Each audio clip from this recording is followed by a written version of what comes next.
রাতে আলু ভর্তা করছি তো, সেই ভর্তাটুকু ছিল। তো এখন ছোট করে একটা আলু পরোটা, একটা হাঁসের ডিম সিদ্ধ আর 1 কাপ চা। পরোটাটা না একটু সামান্য বাটার ব্রাশ করে তারপরে সেঁকছি। একদম গরম গরম ওয়েদারে খুব গরম গরম নাস্তা। কালকে দেখছেন আজকে ফুলটা ফুটছে। অনেকগুলা চাল কুমড়ার জালি পড়ছে, দেখা যাক। জালি তো পরেই, তারপরে ফাঁকি দিয়ে চলে যায়।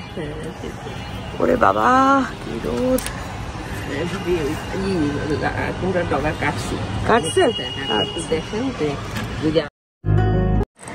আসসালামু আলাইকুম। দক্ষিণে বারান্দায় তোমাদের সবাইকে জানাই অনেক অনেক অনেক স্বাগত। সবাই কেমন আছো? আলহামদুলিল্লাহ আমরা একদম ঠিকঠাক। ছাদে আসছিলাম কুমড়ার ডগা নিতে, বুঝছো? এত রোদ, নিম গাছের এদিকে দাঁড়ায় না, তোমাদের সাথে কথা বলতেছি। বাবারে বাবা, তাকানো যাচ্ছে না, বাঘের মতো রোদ। কিন্তু একটা কাহিনী কি জানো, এই রোদে না অনেক বৃষ্টি পাইছে না, এর মধ্যে আবার পরপর 2 দিন এরকম রোদ। ফুলগুলা দেখো কিভাবে ঝলমল ঝলমল করতেছে, দেখে খুব ভাল লাগতেছে। কিন্তু আজকে না দাঁড়াবো না, ওই কুমড়ার ডগাগুলো নিয়েই না চলে যাবো। হ্যাঁ, মাথা কেমন ঝাঝা করতেছে। এটার একটু স্মৃতি রাখি। এটা সানজিদা বলে কি ভ্যানিলা কালার। শুনে সুন্দর পছন্দ হয়েছে আমার, আসলেই ভ্যানিলা কালার। কিন্তু আকাশটা না ভাবি একদম শরতের আকাশ হয়ে যাচ্ছে না? বেশি দেরি নাই তো, এই জন্যই হঠাৎ করে একদিনেই মনে হয় চেঞ্জ একদম আকাশ, দেখছো? সন্ধ্যার পরে না এই ফুলগুলা থেকে যে কি সুন্দর গন্ধ, পুরা ছাদ। কারণ এই ফুল এখানে আর ওই পাশে, তো এই যে পুরা ছাদ একদম মোমো করে। দেখো, চলেন। দেখো রোদে ডগাগুলা কি তাজা ছিল, রোদে 10 মিনিটের মধ্যেই না মিয়ে গেছে। চলো, এই যে শাকগুলো আর এই বালতিতে না চাল ডাল ধোয়া পানিটা রাখি, তারপরে সেগুলো গাছে দেই।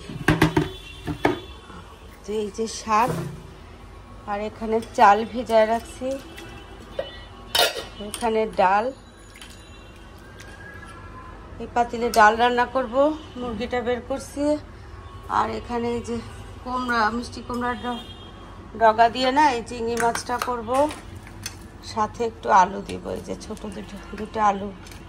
কোথায় আলু ভিজালাম? ও, এই যে পেঁয়াজ। এই মুরগিটা রান্না করব, আদা রসুন বের করছি। এগুলো ছাদে যাওয়ার আগে না সব গুছায় বের করে রেখে গেছি। এখন শুধু পটাপট রেডি করব আর খুন্তি নাড়বো, বুঝছো? আর এই চালের পানি ডালের পানি গাছের জন্য যে কি সুস্বাদু খাবার, সেটা আর নাই বলি। রান্নার আগে কত কিছু যে প্রিপারেশন নিতে হয়। রান্নাটা তো শুধু একটা সামান্য পোর্শন। তো এখানে ডালটাকে না সিদ্ধ বসায় দিলাম, একটু পরে সামান্য হলুদ আর লবণ দিব। ডালটা ফুটে উঠলেই ব্যাস। এখন চলো মাছটাকে না সামান্য একটু করে রাখি। শাকটা হাতে নিয়ে তার একটা ঝাঁকা নেই। পেঁয়াজের পানিও কিন্তু সাংঘাতিক গাছের জন্য। তো এদিকে আমি ছুরিটা নেই, শাক নেই, ডালটা ফুটতে থাকুক। ভাত না একদম শেষে রান্না করি। চলো, এখন কি করবো জানো? একটু পানি খাবো বসে, পানি খেয়ে তারপরে কাপড়টা পাল্টাবো। সাদা না, এটাতে রান্না করতে গেলেই দেখবো বাটিক প্রিন্ট হয়ে গেছে আজকে একদম। এটা করে আমি নির্দ্বিধায় বলতে পারি রান্না করা যাবে না। তো সুতরাং চলো কাপড়টা পাল্টাবো। আর এই যে ঠান্ডা পানি, এটা খাই। এটা খেতে খেতে শাকগুলাও ফুটে ফেলি, পেঁয়াজগুলাও ছিলে ফেলি, তারপরে মুরগিটা কেটে বেছে রান্না করে ফেলবো, শেষ। বেশিক্ষণ লাগবে না, 12টা, সোয়া 12টার মতো বাজে। ও কি গরম ছাদে, চিন্তাই করতে পারবে না বাবা, একদম। হ্যাঁ, একেবারে মানে চাল দিলে মুড়ি হয়ে যাবে, এত গরম। আর আজকে না ওই গাছগুলোতে পানি দিতে হবে, পর্তুলিকাগুলোতে পানি দিতে হবে। আজকে পানির অভাবে না, কালকে পানি দিতে মনে নাই, আজকে ফুলগুলো ঠিক মতো ফোটে না।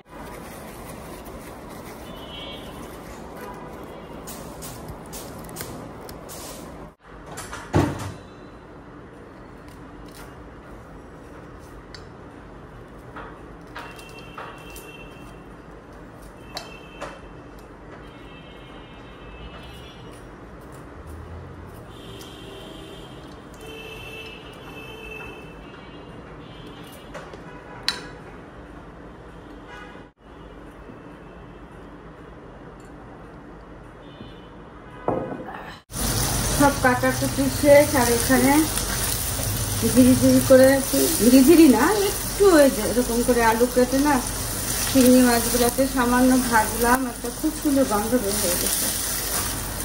পেঁয়াজ দিচ্ছি, রসুন কুচি দিয়ে আছে এখানে বেশি করে, রসুন আর একটু হলুদ, রসুনটাকে না একটু থেতো করে দিচ্ছি। এই মশলাটা এখানে কষতে থাকবে শাকের জন্য। আর এখানে হচ্ছে এই যে মুরগিটাকে না তেল গরম করে নিচ্ছি, বুঝছো? মুরগিটাকে একটু ভাজবো আগে।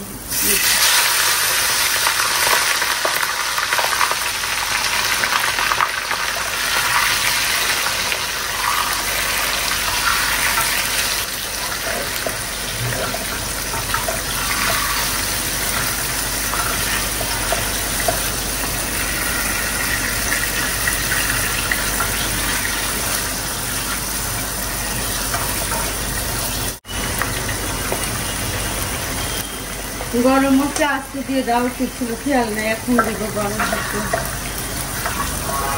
পেঁয়াজটা সহ এটা ভাজা ভাজা হোক।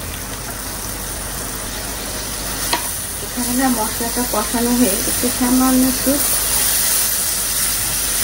গরম পানি দিলাম, কাঁচামরিচ দিয়ে ফেলছি আর একটু দিই। আমি শাক না মাছ দিয়ে যখন রান্না করি তখন একটু ঝোল ঝোল থাকে, সেভাবে পছন্দ করি।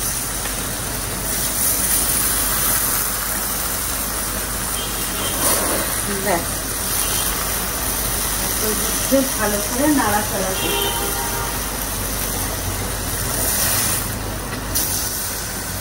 নাড়াচাড়া করতে করতেই কিন্তু শাকটা নরম হয়ে যাবে।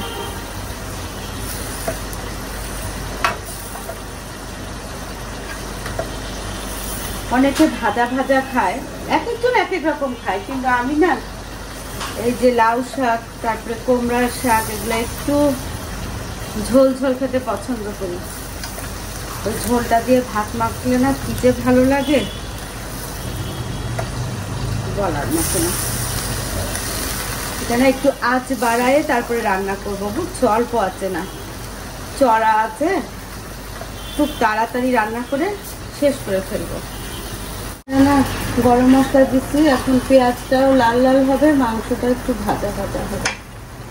আর এইদিকে আমার শাকটা কিন্তু শেষের পর্যায়ে, টমেটো দিয়ে দিলাম। আর শাকটা বললাম না বাবা, দেখো গরম কড়াই ধরে ফেলছি। শাকটা কিন্তু প্রায় হয়ে গেছে, এই 4-5 মিনিট পরেই শাকটা নামাই ফেলবো। এই যে দেখো শাকটা কিন্তু একদম সবুজ, দেখছো একদম সবুজ।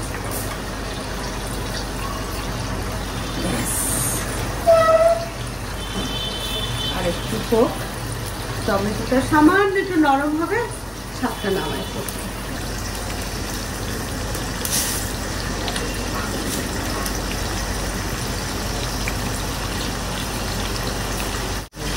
চা খাবো অরণ্য? খাবো না? হ্যাঁ এই আসতে আসতে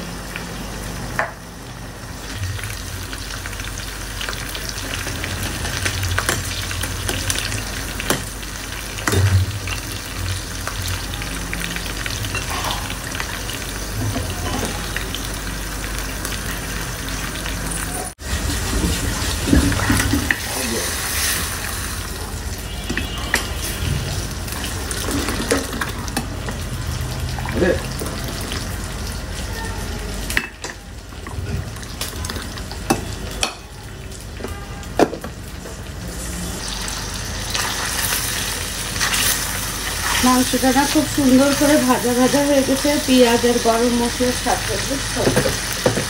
এখন এখানে দিব হচ্ছে লবণ আর এই যে হলুদ, মরিচ, জিরা, আদা, রসুন, ব্যাস। এখন হচ্ছে কষাবো, ঢাকনা দিয়ে দিয়ে কষাবো, বুঝছো? ভালো করে আগে নাড়াচাড়া করে নেই, ব্যাস।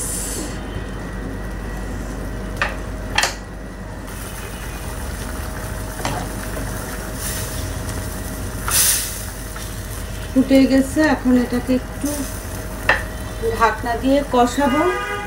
এরপরে না পেঁপে দিয়ে দিব, এটার মধ্যে পেঁপে দিয়ে ঝোল দিব।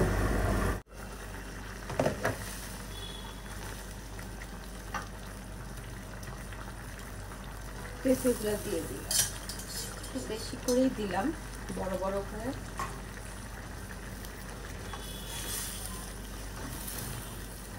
হালকা করে একটু ঝোল করব।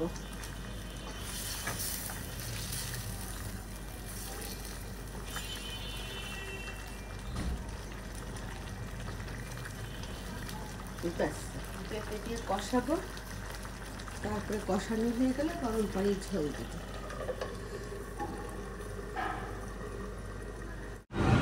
হালকা করে পেঁপে দিয়ে মুরগির ঝোল করলাম। আর এটা দেখো দারুণ হয়েছে, এটা জানো, ছাদের মিষ্টি কুমড়ার শাক। আর ডাল তো একেবারে বাঁধা ধরা। বাবা, ভাতের থেকে ধোয়া উঠতেছে, গরম গরম ভাত। চলো এখন চাল ডাল পেঁয়াজের পানি সব একসাথে করছি না, এগুলো একটু গাছে দিব। মাটিগুলো না একটু খুঁড়ে খুঁড়ে দিলাম, বুঝছো, পর্তুলিকার।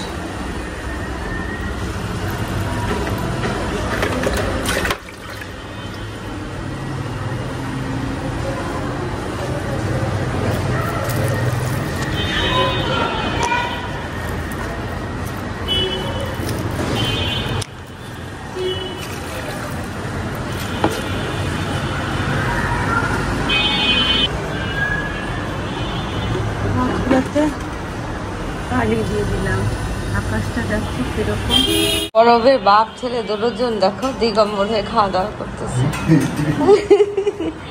আচ্ছা, আর এখানে না আজকে পার্সেল আসছে, বুঝছো? এগুলা হচ্ছে ওই যে এই যে নেট গুলা, পাতলা নেট।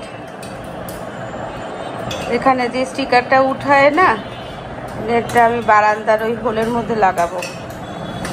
দাঁড়াও, স্টিকারটা উঠাই। এখানে 340 টাকা বোধ হয় 10 পিস, আর 60 টাকা হচ্ছে ক্যারিং কস্ট। দাঁড়াটা খুলি, এই যে এখানে লাগানোর জন্য। বিসমিল্লাহ।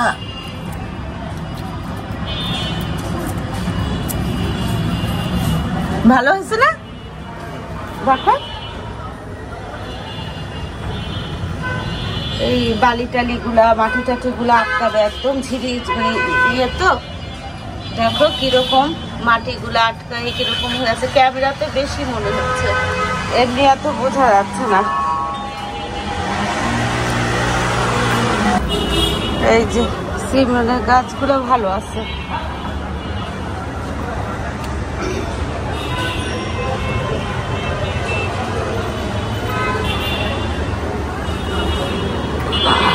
আজকে না প্রচন্ড রোদ। কি করতেছে এখানে না, একটা বড় গাছ ছিল, বুঝছো? এই যে দেখো, এই গাছটাকে না কেটে ফেলছে। কত বড় গাছ দেখো, কেন কাটলো বুঝলাম না। এটা তো কোনো সমস্যা করতেছিল না।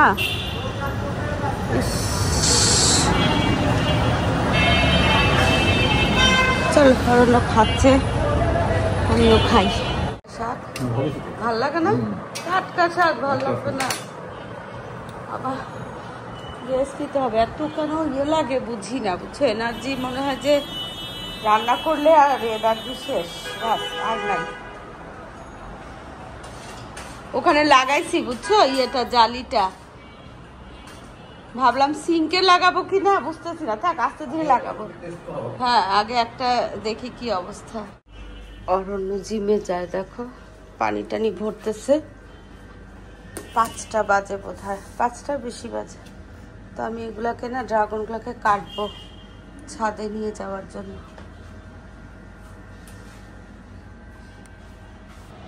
আল্লাহর হাওলা ফি আমানিল্লাহ। হ্যাঁ দেখো বন্ধু,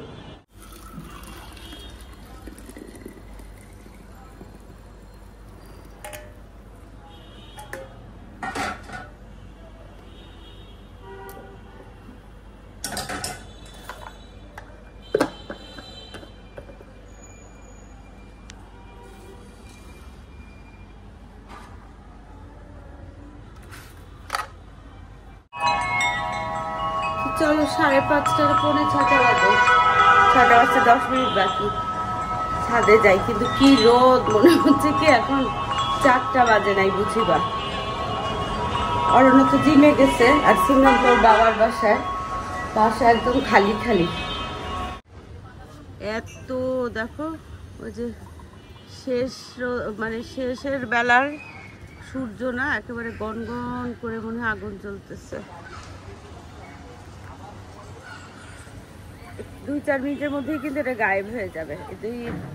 একদম সূর্য অস্ত যাওয়ার কিছুক্ষণ আগে, অল্প কয়েক মিনিট আগে থেকে না এরকম প্রখর একটা, অস্ত না সূর্যটা এখন আর কি, অস্ত এখন যাবে না, অস্ত যাতে আরো ঘন্টাখানেক আছে। এখন ওই দুপুরের যে প্রখর রোদ না, সেই রোদটা মরবে আর কি, এক্ষুনি মরার আগে জ্বলে উঠে না, সেটা জ্বলে উঠছে। চারিদিকে দেখো কিরকম কমলা তাপ ছড়াচ্ছে। চলো আজকে না লেমন গ্রাসের চা খাবো।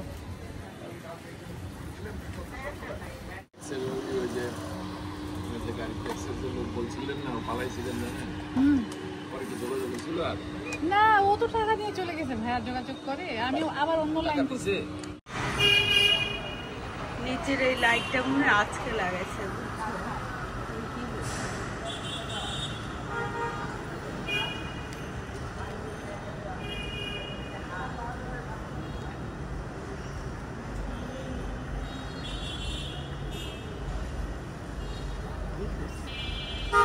দেখো এই লাইটটা মনে হয় আজকে নতুন লাগেছে, অনেক আলো। সারাদিন তো ছিল প্রচুর গরম, মাগরিবের পর থেকে এত গরম, বিশ্বাস করো মনে হচ্ছিল কি শ্বাস বুঝি বা বন্ধ হয়ে আসবে। তোমাদের সামনে এসে যে বিদায় নিব সেটাও আর কোনোভাবেই মানে ইচ্ছা করতেছিল না, সাহসও হচ্ছিল না, ঘেমে টেমে অস্থির হয়ে যাচ্ছিলাম। তো চলো যাই, আজকের ভিডিওটা এখানেই শেষ করি। দেখা হবে তোমাদের সাথে একটা নতুন ভিডিওর সাথে। তোমাদের সবার সুস্বাস্থ্য কামনা করে আজকের মতো আল্লাহ হাফেজ।